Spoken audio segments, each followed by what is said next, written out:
Dear students, myself Sujit, Department of Mechanical Engineering. നമ്മൾ നോക്കാൻ പോകുന്നത് vapour compression refrigeration system with multiple evaporators ആണ്. അതിൽ ഒന്നാമത്തെയാണ് multiple evaporator at the same temperature with single compressor and expansion valve. അതായത് ഒറ്റ compressor ആണ്, ഒറ്റ എക്സ്പാൻഷൻ വാൽവ് ഉണ്ട്, പക്ഷേ ഒന്നിൽ കൂടുതൽ ഇവാപറേറ്റേഴ്സ് ഉണ്ട്. ഇവിടെ EP1, EP2, EP3 എന്ന് കാണിച്ചേക്കുന്നത് ഇവാപറേറ്റേഴ്സ് ആണ്. അന്നേരം ചില ഫുഡ് പ്രോസസ്സിംഗ് ഇൻഡസ്ട്രികളിലൊക്കെ നമുക്ക് ഓരോ ഫുഡ് പ്രോഡക്റ്റും ഡിഫറെന്റ് കമ്പാർട്ട്മെന്റിലായിരിക്കണം സ്റ്റോർ ചെയ്യുന്നത്. അല്ലെങ്കിൽ ഒരു ഫുഡിന്റെ ഓർഡർ മറ്റൊരു ഫുഡിനെ സ്പോയിൽ ചെയ്യും. അന്നേരം സെപ്പറേറ്റ് കമ്പാർട്ട്മെന്റിലാണ് ഒരേ ടെമ്പറേച്ചറിൽ നമുക്ക് ഫുഡിനെ പ്രിസർവ് ചെയ്യണമെങ്കിൽ നമ്മൾ ഈ സിസ്റ്റം യൂസ് ചെയ്യുന്നത്. അന്നേരം ഇവാപറേറ്ററിന്റെ ഔട്ടിൽ വരുന്ന low pressure low temperature vapour refrigerant നേരെ കംപ്രസറിലോട്ട് പോകുന്നു. പ്രോസസ് 1 to 2 ആണ് ഐസെൻട്രോപിക് കംപ്രഷൻ പ്രോസസ്സ് കാണിച്ചേക്കുന്നത്. പ്രോസസ് 2 to 3 നോക്കിക്കഴിഞ്ഞാൽ കണ്ടൻസറിലെ പ്രോസസ് ആണ്. 3 to 4 എക്സ്പാൻഷൻ വാൽവിലെ ഐസെന്താൽപിക് പ്രോസസ്സ്. അതുപോലെ തന്നെ 4 എന്ന് പറയുന്ന പോയിന്റ് എത്തുന്ന ലിക്വിഡ് വേപ്പർ മിക്സർ ഓരോ ഇവാപറേറ്ററിലേക്ക് സപ്ലൈ ചെയ്യുന്നു. ഇവാപറേറ്റർ EP1, EP2, EP3 അങ്ങനെയുള്ള ഇവാപറേറ്റേഴ്സിൽ സപ്ലൈ ചെയ്യുന്നു. EP1 പോകുന്ന മാസ് നമുക്ക് M1 എന്ന് റെപ്രസെന്റ് ചെയ്യാം. EP2 മാസ് M2 എന്ന് റെപ്രസെന്റ് ചെയ്യാം. അതുപോലെ തന്നെ EP3 എൻ്റർ ചെയ്യുന്ന മാസ് അല്ലെങ്കിൽ ഫ്ലോ ചെയ്യുന്ന റെഫ്രിജറന്റിന്റെ മാസ് M3 നമുക്ക് റെപ്രസെന്റ് ചെയ്യാം.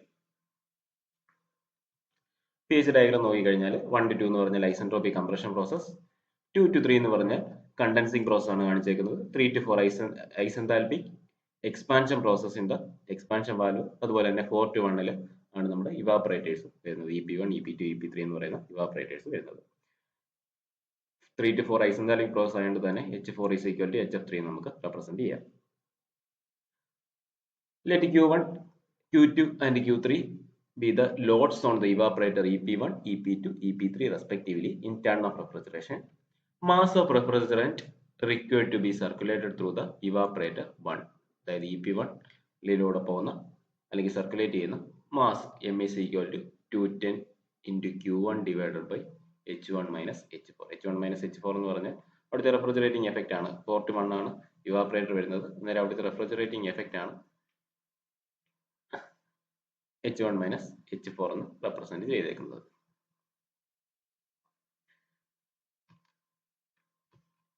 Q1 എന്ന് പറഞ്ഞാൽ EP1 എന്ന് പറയുന്ന ഇവാപറേറ്ററിലെ ലോഡാണ് Q1. അന്നേരം M1 കണ്ടുപിടിക്കണമെങ്കിൽ 210 into Q1 divided by H1 minus H4 ചെയ്താൽ മതി. അത്രയും കിലോഗ്രാം പെർ മിനിറ്റ് ആണ്, അതായത് മാസ് ഫ്ലോ റേറ്റ് ആണ് അവിടെ പറഞ്ഞേക്കുന്നത്.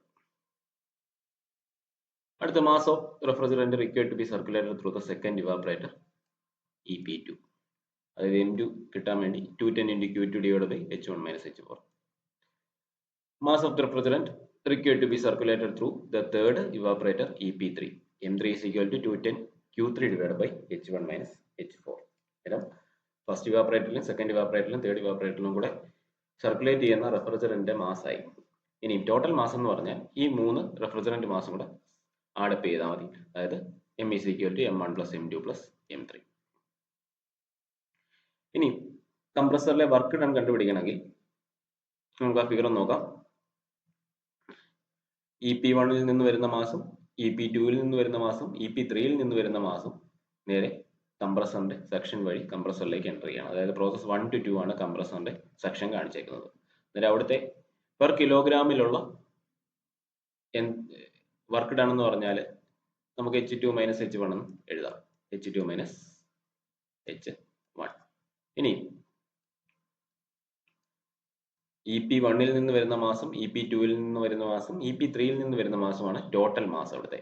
അന്നേരം ടോട്ടൽ മാസ് എന്ന് പറഞ്ഞാൽ M1 plus M2 plus M3 ആണ്.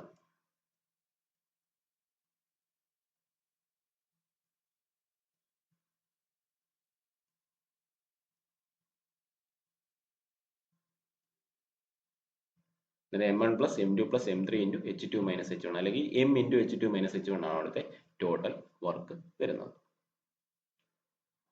അതാണ് ഈ റെപ്രസെന്റ് ചെയ്തേക്കുന്നത്. W is equal to M1 plus M2 plus M3 into H2 minus H1. Power required കണ്ടുപിടിക്കണമെങ്കിൽ ഈ വർക്കിനെ ഒരു 60 കൊണ്ട് ഡിവൈഡ് ചെയ്താൽ മതി. അതായത് M1 plus M2 plus M3 into H2 minus H1 divided by 60 അത്രയും കിലോ വാട്ട് ആണ് പവർ റിക്വയർഡ് വരുന്നത്. ഈ ടോട്ടൽ റെഫ്രിജറേറ്റിംഗ് എഫക്റ്റ് എന്ന് പറഞ്ഞാൽ R is equal to M1 plus M2 plus M3 into H1 minus H4. Coefficient of performance of the system നമുക്ക് നോക്കാം. Refrigerating effect divide by work done ആണ്. Refrigerating effect എന്ന് പറഞ്ഞാൽ മൂന്ന് ഇവാപറേറ്ററിന്റെയും കൂടെ ടോട്ടൽ എഫക്റ്റ്, അതായത് M1 plus M2 plus M3 into H1 minus H4 divided by work done എന്ന് പറഞ്ഞാൽ M1 plus M2 plus M3 into H2 minus H1. മാസം നമുക്ക് ടോട്ടൽ മാസ് ക്യാൻസൽ ചെയ്ത് കളയാം. ബാക്കി വരുന്നത് H1 minus H4 divide by H2 minus H1. നമുക്കറിയാം H4 is equal to HF3 ആണ്. അതായത് പ്രോസസ് 3 to 4 എന്ന് പറഞ്ഞാൽ ഐസെൻതാൽപി പ്രോസസ് ആണ്. അതുകൊണ്ട് COP എന്ന് പറഞ്ഞാൽ H1 minus HF3 divide by H2 minus H1 ആണ്. അതാണ് COP. അതാണ് multiple evaporator at the same temperature with single compressor and expansion valve. ഇനിയിപ്പോൾ ക്വസ്റ്റ്യൻ വേണമെങ്കിൽ ചോദിക്കാം, രണ്ട് ഇവാപറേറ്ററും ഒറ്റ കംപ്രസറും ഉള്ള സിസ്റ്റം വരയ്ക്കുക. അങ്ങനെയാണെങ്കിൽ നമുക്ക് ഇതിനകത്ത് ഒരു ഇവാപറേറ്റർ അങ്ങ് റിമൂവ് ചെയ്താൽ മതി. EP3 എന്ന് പറയുന്ന ഇവാപറേറ്റർ അങ്ങ് റിമൂവ് ചെയ്ത് കഴിഞ്ഞാൽ രണ്ട് ഇവാപറേറ്ററും ഒറ്റ കംപ്രസറും ഉള്ള സിസ്റ്റമായി. അടുത്തൊരു സിസ്റ്റമാണ് multiple evaporator at different temperature with single compressor, individual expansion valve and back pressure valve. അന്നേരം ഈ ഒരു സിസ്റ്റത്തിനകത്ത് നോക്കിക്കഴിഞ്ഞാൽ ഒറ്റ കംപ്രസർ മാത്രമേ ഉള്ളൂ, സിംഗിൾ കംപ്രസർ. എക്സ്പാൻഷൻ വാൽവ് ഓരോ ഇവാപറേറ്ററിന് ഇൻഡിവിജ്വൽ ആയിട്ട് കൊടുത്തിട്ടുണ്ട്. അതാണ് E1, E2, E3 എന്ന് കൊടുത്തേക്കുന്നത്. അതുപോലെ തന്നെ ബാക്ക് പ്രഷർ വാൽവ് ഇവിടെ പ്രൊവൈഡ് ചെയ്തിട്ടുണ്ട്. ബാക്ക് പ്രഷർ വാൽവ് എന്തിനാണെന്ന് നമുക്ക് pH ഡയഗ്രം നോക്കിയാൽ നമുക്ക് മനസ്സിലാവും. ആദ്യം ഈ സിസ്റ്റം നമുക്കൊന്ന് എക്സ്പ്ലെയിൻ ചെയ്യാം. എന്നാൽ ഈ സിസ്റ്റത്തിൽ ഇവാപറേറ്ററിൽ നിന്ന് വരുന്ന low pressure low temperature vapour refrigerant നേരെ കംപ്രസറിലേക്ക് എത്തുന്നു. പ്രോസസ് 1 to 2 ആണ് ഐസെൻട്രോപിക് കംപ്രഷൻ പ്രോസസ്സ് കാണിച്ചേക്കുന്നത്. അന്നേരം പ്രോസസ് 1 to 2 ആണ് കംപ്രസർ. അന്നേരം ഐസെൻട്രോപിക് കംപ്രഷൻ പ്രോസസ് ആണ് പ്രോസസ് 1 to 2 റെപ്രസെന്റ് ചെയ്തേക്കുന്നത്. അന്നേരം കംപ്രസറിനകത്ത് കംപ്രസ് ചെയ്തതിനു ശേഷം നേരെ കണ്ടൻസറിലേക്ക് സപ്ലൈ ചെയ്യുന്നു. 2 to 3 ആണ് കണ്ടൻസിങ് പ്രോസസ് കാണിച്ചേക്കുന്നത്. ഇനി 3 എന്ന പോയിന്റിൽ high pressure high temperature liquid represent ആണ് വരുന്നത്. അത് ഓരോ ഇൻഡിവിജ്വൽ എക്സ്പാൻഷൻ വാൽവ് വഴി നമ്മൾ ഇവാപറേറ്ററിലേക്ക് സപ്ലൈ ചെയ്യുന്നു. അന്നേരം E1 എന്ന് പറയുന്നത് EP1ലേക്ക് ഉള്ള ലൈനിലെ എക്സ്പാൻഷൻ വാൽവ് ആണ്. E2 എന്ന് പറയുന്നത് EP2 എന്ന ഇവാപറേറ്ററിലേക്കുള്ള എക്സ്പാൻഷൻ വാൽവ് ആണ്. EP3യിലേക്കുള്ള എക്സ്പാൻഷൻ വാൽവ് ആണ് E3. അന്നേരം ഇതാണ് ഈ സിസ്റ്റം. അതുപോലെ തന്നെ EP2ലും EP3യുടെയും ഔട്ട്ലെറ്റിൽ വരുന്ന റെഫ്രിജറന്റിനെ EP1 എന്ന ഇവാപറേറ്ററിന്റെ പ്രഷറിലേക്ക് റെഡ്യൂസ് ചെയ്യാൻ വേണ്ടി ബാക്ക് പ്രഷർ വാൽവ് പ്ലേസ് ചെയ്തിട്ടുണ്ട്, സിസ്റ്റത്തിൽ പ്ലേസ് ചെയ്തിട്ടുണ്ട്. അന്നേരം pH ഡയഗ്രം നോക്കിക്കഴിഞ്ഞാൽ പ്രോസസ് 1 to 2 ആണ് ഐസെൻട്രോപിക് കംപ്രഷൻ പ്രോസസ് കാണിച്ചേക്കുന്നത്. 2 to 3 ആണ് കോൺസ്റ്റന്റ് പ്രഷർ അല്ലെങ്കിൽ കോൺസ്റ്റന്റ് ടെമ്പറേച്ചർ കൂളിംഗ് പ്രോസസ് അല്ലെങ്കിൽ കണ്ടൻസിങ് പ്രോസസ് കാണിച്ചേക്കുന്നത്. അതായത് 2 to 3 ആണ് കണ്ടൻസിങ് പ്രോസസ് കാണിച്ചേക്കുന്നത്. അത് കോൺസ്റ്റന്റ് പ്രഷറിലാണ് നടക്കുന്നത്. 3 to 4 E3 എന്ന എക്സ്പാൻഷൻ വാൽവ് ആണ് കാണിച്ചേക്കുന്നത്. 3 to 7 E2 എന്ന എക്സ്പാൻഷൻ വാൽവ് കാണിച്ചേക്കുന്നു. 3 to 10 E1 എന്ന എക്സ്പാൻഷൻ വാൽവ് കാണിച്ചേക്കുന്നു. ഇനി EP3 നോക്കിക്കഴിഞ്ഞാൽ 4 to 5 ആണ് EP3 റെപ്രസെന്റ് ചെയ്തേക്കുന്നത്. അതുപോലെ EP2 റെപ്രസെന്റ് ചെയ്തേക്കുന്നത് 7 to 8 ആണ്. അതുപോലെ EP1 റെപ്രസെന്റ് ചെയ്തേക്കുന്നത് 10 to 1 ആണ്. ഇനി EP2 EP3 നോക്കുക. EP3യിൽ 5 എന്ന് പറയുന്ന പോയിന്റിൽ എത്തുന്ന റെഫ്രിജറന്റ് നേരെ ബാക്ക് പ്രഷർ വാൽവ് വഴി സപ്ലൈ ചെയ്യുമ്പോഴത്തേക്ക് അത് EP1 എന്ന ഇവാപറേറ്ററിന്റെ പ്രഷറിലേക്ക് റെഡ്യൂസ് ചെയ്യുന്നു. അതായത് EP3യുടെ പ്രഷർ EP1ലേക്ക് അല്ലെങ്കിൽ EP1 എന്ന ഇവാപറേറ്ററിന്റെ പ്രഷർ അതായത് PE1ലേക്ക് റെഡ്യൂസ് ചെയ്യുന്നു. അതുപോലെ തന്നെ EP2 എന്ന ഇവാപറേറ്ററിലെ പ്രഷർ 8 എന്ന് പറയുന്ന പോയിന്റ് കഴിയുമ്പോൾ ബാക്ക് പ്രഷർ വാൽവിലൂടെ സപ്ലൈ ചെയ്യുമ്പോൾ റെഡ്യൂസ് ചെയ്ത് PE1 എന്ന് പറയുന്ന പ്രഷറിലേക്ക് എത്തുന്നു. അതിനുശേഷം അത് വീണ്ടും കംപ്രസറിലേക്ക് സപ്ലൈ ആണ് ചെയ്യുന്നത്.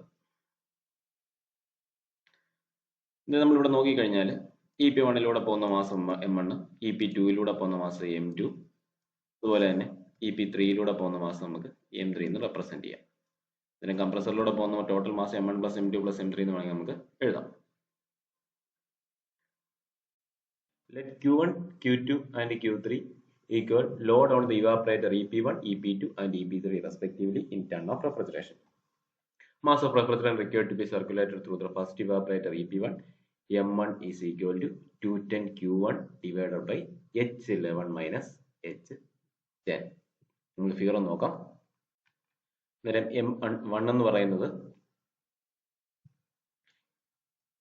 EP1 load Q1, EP2 Q2, അതുപോലെ തന്നെ EP3 Q3 ആണെങ്കിൽ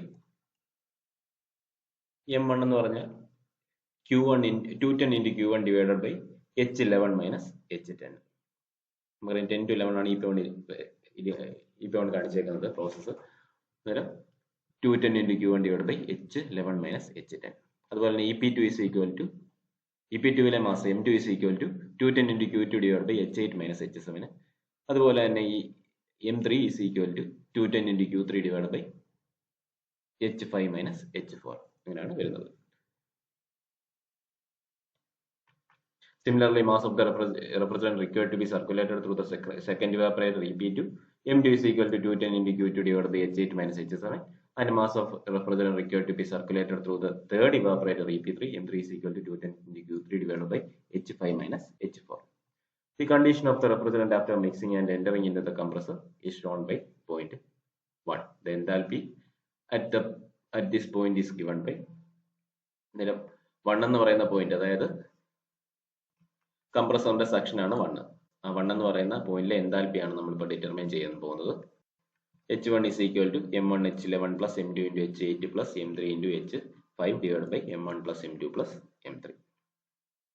അതുപോലെ തന്നെ work done in the compressor. Total mass എന്ന് പറഞ്ഞാൽ M1 plus M2 plus M3 ആണ് into H2 minus H1. H2 minus H1 ആണ് work done in the compressor. അതിനെ ഒരു 60 കൊണ്ട് ഡിവൈഡ് ചെയ്ത് കഴിഞ്ഞാൽ പവർ കിട്ടും. അതുപോലെ റെഫ്രിജറേറ്റിംഗ് എഫക്റ്റ് എന്ന് പറഞ്ഞാൽ ഓരോ ഇവാപറേറ്ററിന്റെയും കൂടെ റെഫ്രിജറേറ്റിംഗ് എഫക്റ്റ് മൾട്ടിപ്ലൈ ചെയ്യുക. അതായത് ഫസ്റ്റ് ഇവാപറേറ്റർ നോക്കി കഴിഞ്ഞാൽ EP1 നോക്കി കഴിഞ്ഞാൽ M1 into H11 minus H10 plus M2 into H8 minus H7 plus M3 into H5 minus H4. M1 into H11 minus H10 വേണമെങ്കിൽ 210 into Q1 എന്ന് എഴുതാം. അടുത്തതിനെ 210 into Q2 എന്നും 210 into Q3 എന്നും represent ചെയ്യാം. അതായത് 210 into Q1 plus Q2 plus Q3. ഈ COP of the system നോക്കി കഴിഞ്ഞാൽ refrigerating effect divide by work done, അതായത് 210 into Q1 plus Q2 plus Q3 divided by M1 plus M2 plus M3 into H2 minus H1. അതായത് refrigerating effect divide by work done. അതിനെ തന്നെ 210 into Q1 plus Q2 plus Q3 divided by P into 60. അതായത് total load divide by P into 60 എന്ന് നമുക്ക് represent ചെയ്യാം. ഇത് അത്രയാണ് ഇന്നത്തെ ക്ലാസ് നമ്മൾ ഉദ്ദേശിക്കുന്നത്. Okay, thank you.